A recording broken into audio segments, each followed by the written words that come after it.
Pardon, madame. C'est bien ici le bureau des renseignements? Ouais. Ah bon, très bien, très bien. Précisément, je venais vous... C'est pour des renseignements? Oui, oui, précisément, précisément. Alors attendez. Pardon? Attendre quoi? Attendez votre tour. Attendez qu'on vous appelle. Mais je suis seul. C'est faux. Nous sommes deux. Tenez. Voici votre numéro d'appel. Numéro 3640? Mais je suis seul. Vous vous figurez que vous êtes le seul client de la journée, non? Allez vous asseoir et attendez que je vous appelle.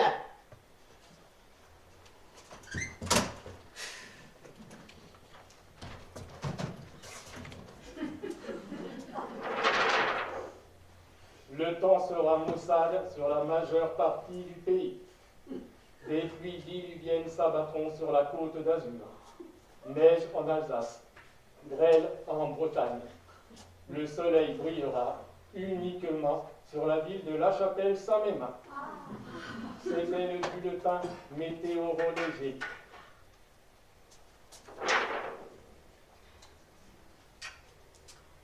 Numéro 3640. J'ai dit numéro 3640. Voilà, voilà. Votre jeton. Oh, pardon. Excusez-moi, voici. Merci. Madame, je venais précisément vous demander... Votre nom. Mon nom, mais Il je... n'y a pas de jeu. Quel est votre nom? Voici ma carte d'identité. Mais je n'ai pas besoin de votre carte d'identité, je vous ai demandé votre nom. Le harpon! Écrivez-vous ça, et puis je vous prie. M-U-Z-S-P-N-Z-J-A-K-2-E-S-G-U-R-W-P-O-N-T comme Dupont. Date et lieu de naissance. Je suis né vers la fin du siècle dernier dans l'Ouest. Des précisions. Vous vous payez ma tête, non? Oh, pas du tout, madame. Plus exactement, je suis né à Rennes en 1897.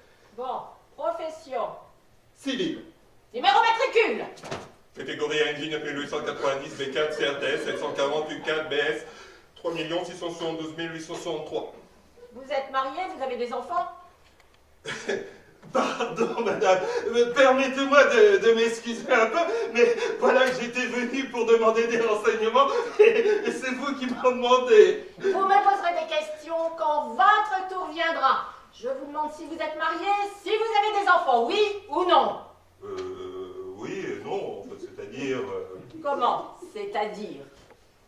Oh, c'est si contrariant, moi qui ai été pressé. Alors, si vous êtes si pressé que cela, vous avez intérêt à répondre vite et sans hésiter. Eh bien oui, là, j'ai été marié, j'ai des enfants, 2 enfants. Quel âge?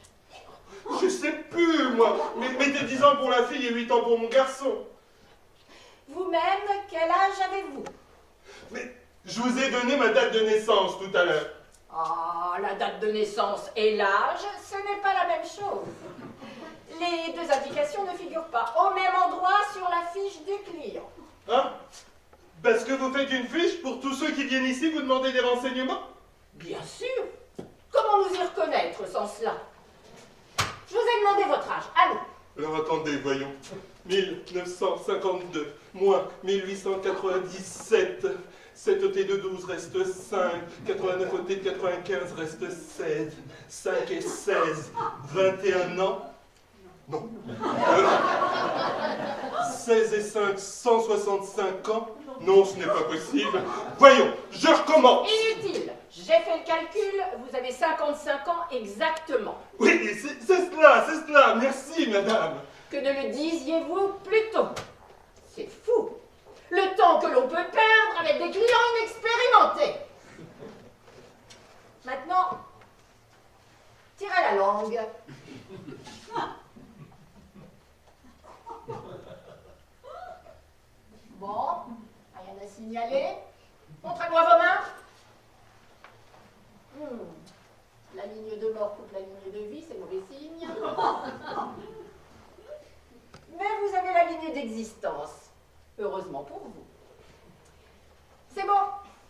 allez vous asseoir. Comment? Je ne peux pas encore vous demander de renseignements. Pas tout de suite, attendez qu'on vous y invite. Mais je suis pressé, madame. Ma femme et mes enfants m'attendent, madame. Je venais vous demander des renseignements urgents, madame.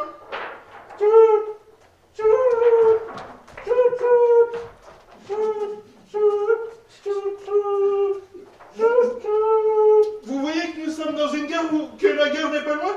Je venais précisément vous demander conseil pour un train à prendre, madame. C'était pour les heures des trains. Eh bien oui, entre autres oui. D'abord pour les heures des trains, c'est pourquoi j'étais si pressé. Que ne le disiez-vous plus tôt? Je vous écoute. Eh bien, voici. Je voulais...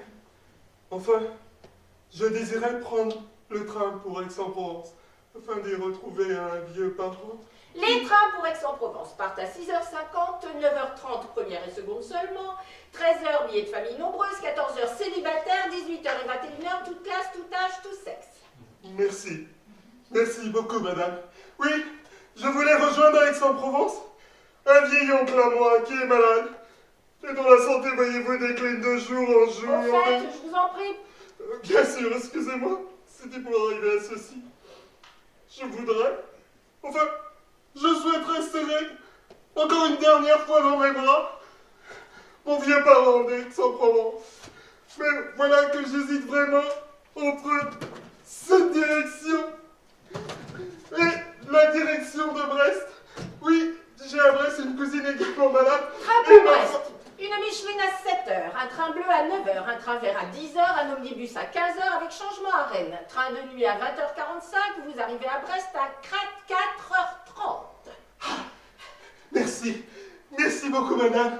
Si j'en crois vos indications, je vais donc aller voir ma cousine de Brest plutôt que mon vieil oncle d'Aix-en-Provence. Je ne vous ai rien dit de ce genre, je vous ai donné les heures des trains, point c'est tout. Sans doute. Mais il m'a semblé que vous manifestiez une certaine préférence, oui, une sorte de préférence personnelle pour ma cousine de Brest. Je vous en remercie, oui, je vous en remercie. Bien que ce soit en somme au détriment de mon vieil oncle d'Aix, auquel je porte une affection qui depuis... Mais enfin, monsieur, prenez toutes les décisions que vous voudrez. C'est votre affaire, que diable. Moi, je suis ici pour vous donner des renseignements. Mais enfin, monsieur, répondez. Ce n'est pas à moi de répondre, madame. C'est à vous. Et moi qui aurais tant désiré un conseil pour savoir ce que je dois faire. Ce que je dois faire. Quelle direction prendre? Oui, quelle direction prendre dans la vie, surtout.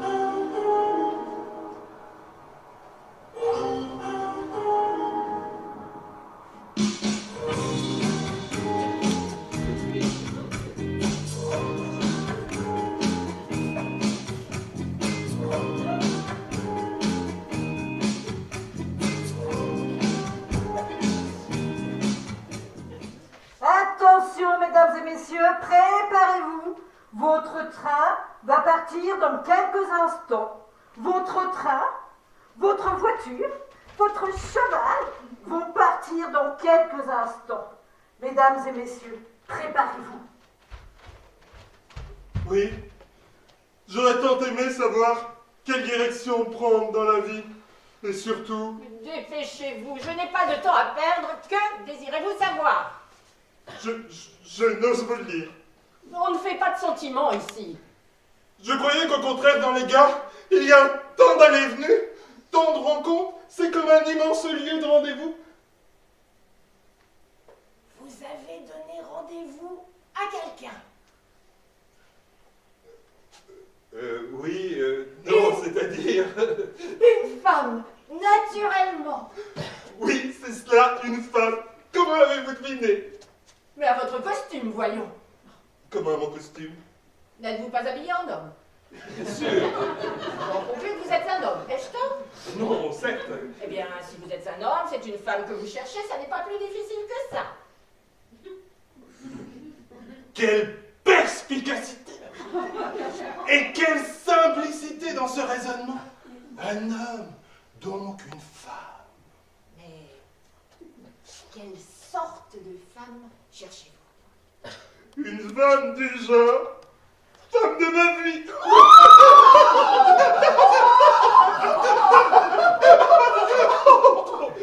Attendez que je consulte mes fiches. Voyons, votre nom commence par M et finit par T. Bon. Voici une femme brune répondant au nom de Rita Karakila a traversé la rue à 15h45 allant dans la direction du sud-ouest. Est-ce cela? Non, je ne pense pas. La femme de ma vie serait plutôt blonde. Enfin, blonde tirant sur le châtain ou plutôt entre les deux. Alors, serait-ce plutôt celle-ci, Mademoiselle Rose Plouvier, modeste. Non, pardon, modiste. Franchira le porche de l'immeuble d'en face demain à 9h du matin. Elle se rendra chez une cliente, Madame Couchoir, qui Non, non, inutile, madame, cela ne peut être cette personne. Je ne serai plus ici. Alors, dans ce cas, je regrette.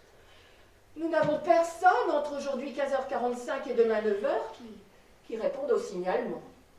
Est-ce tout? Non, ce n'est pas tout. Je voudrais savoir aussi très exactement ce que vous pensez de ma façon de vivre. Expliquez-vous des détails?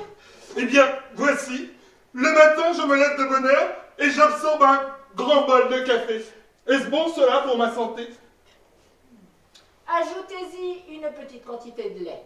C'est préférable, notamment pour la constipation. Bien, merci. Permettez que je note ce précieux conseil. Continuez. De plus, pour me rendre à mon travail, j'emprunte la voie ferrée dite métropolitain. Et lorsque je peux m'asseoir, ce qui n'est pas toujours possible, j'ai coutume de lire un grand journal d'information. Pourquoi faire? Eh bien, je sais pas, pour savoir ce qui se passe, pour ne pas oublier l'alphabet, pour me tenir au courant. Au courant de quoi? Bah, de tout ce qui se passe ici ou là. Inutile. Vous n'avez rien à savoir. D'ailleurs, on ne peut pas tout savoir. Lisez plutôt un journal pour enfants. C'est préférable. C'est excellent, ça éclaircit le sang et on digère mieux. Et on engraisse moins. Bien. Merci. Permettez que je note également ces précieux conseils. Nous disons café au lait pour la constipation, journal d'enfant pour la digestion. Ah! Tout cela ne nous rendra pas le paradis perdu. Lisez Milton ou la 3e partie de la Divine Comédie. Ah! Je les lis, madame. Je les lis, ces livres admirables. Mais les immenses étendues qu'ils offrent à notre imagination, je ne les ai pas encore trouvées entre la place de la Contrescarpe où j'habite et le boulevard Sébastopol où se trouve le lieu de mon travail. Prenez un autre chemin. J'ai essayé, croyez-le bien, mais cela n'a rien changé. Au contraire, plus je prends le métro, plus je constate que le paradis s'éloigne de moi. Avez-vous essayé du désespoir? Du quoi? Du désespoir métaphysique. Oui, enfin, de l'angoisse. De l'angoisse du désespoir. Ou encore de la fréquentation de votre inconscient, de l'homme souterrain. Oh, je ne connais que trop l'homme souterrain. Il est particulièrement abondant sur la ligne Ivry-Porte de la Chapelle. Eh bien, mais justement, n'avez-vous pas éprouvé une sorte de soulagement moral en constatant combien les philosophies crépusculaires, les théories de l'angoisse et du désespoir étaient, comment dire, identiques à votre sort? Il y a là une sorte d'harmonie, de convenance esthétique qui devrait vous réjouir, non? Dites plutôt que la peinture de l'enfer me ramène à mon enfer quotidien, de sorte que je m'y enfonce un peu plus chaque jour. Ah, madame, comme je le disais encore hier à mon chef de bureau, Monsieur Claque-Dents, Théophile Gautier a écrit « Si les oiseaux avaient des ailes, je partirais avec elles ou quelque chose d'approchant. » Mais permettez, ils en ont des ailes.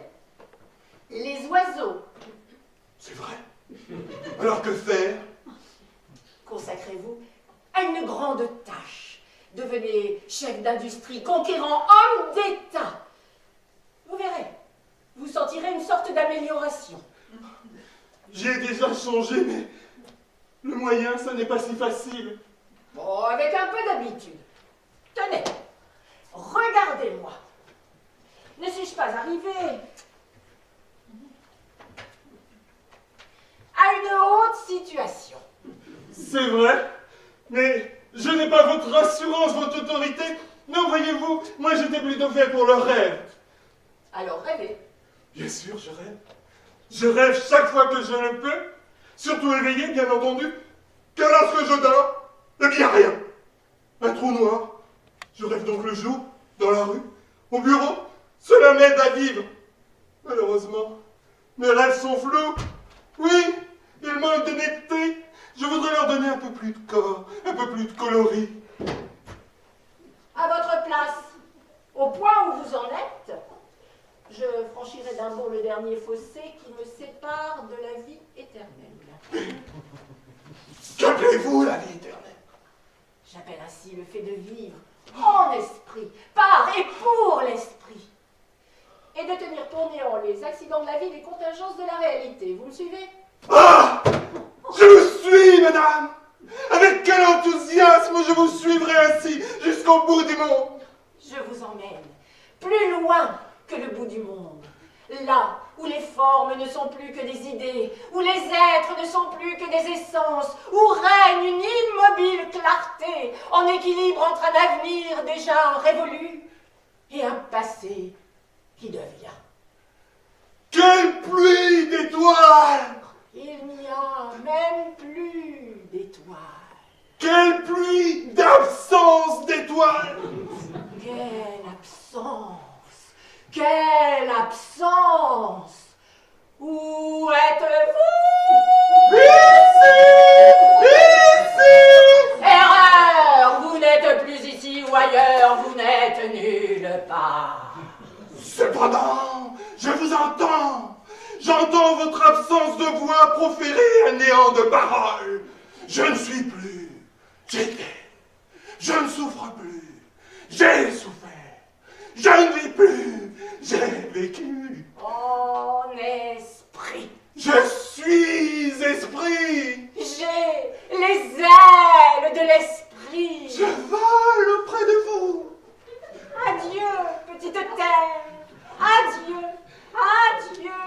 Adieu, petite boule de terre. Adieu et bonne continuation. Tut, tut. Hein? Quoi? Comment? Plaît-il? Nous disions. Je disais que Je vous écoute. j'aurais encore une question à vous poser. Laquelle? Celle-ci. À votre avis, quelle sera ma destinée sur cette terre? Pour que je puisse vous répondre, il me faut faire votre horoscope. Ah. Un détail me manque. Quel mois, quel jour et à quelle heure êtes-vous né? Le 1er mai à 21h35. Bon.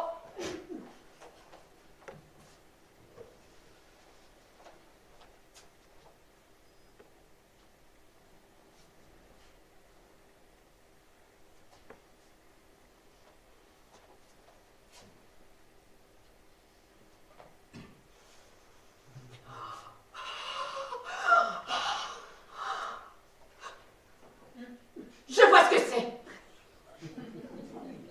Le lion. Entrait avec la vache dans la constellation du vampire et Galilée s'éloignait de Poséidon, mais les 4 frères Aimons s'avançaient royalement sur la couronne de Méduse et le Paraclet faisait sa jonction avec Lucifer lorsque Madame votre mère vous mit au monde. Quoi? Il s'est passé tant d'événements dans le ciel au moment de ma naissance. Ne dites pas au moment, dites pour ma naissance. Et ce grand remue-ménage céleste, que raconte-t-il pour moi? C'est selon. Comment c'est selon? Est-ce qu'un destin peut changer selon les circonstances? Vous m'avez mal compris, je voulais dire, selon vos questions, je répondrai. Vous me rassurez. Il n'y a pas de quoi. Vous avez failli me faire croire que je n'avais pas de destin. Cela vaudrait peut-être mieux. Trêve de plaisanterie. En effet. Quelle question dois-je vous poser? S'il vous faut poser une question pour savoir quelle question vous devez poser, nous n'en finirons pas. Je ne suis pas le Sphinx, ni Oedipe, Évidemment. ni vous non plus, d'ailleurs. Bien entendu. Voyons. Que vous dire? J'y suis. Une bonne petite question banale. Quelque chose qui me soit un peu urgent. Quelque chose qui me laisse tout mon temps devant moi. Une question sur mon avenir, par exemple.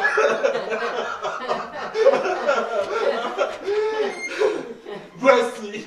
Quand mourrai-je? Mais dans quelques minutes, on s'entend d'ici.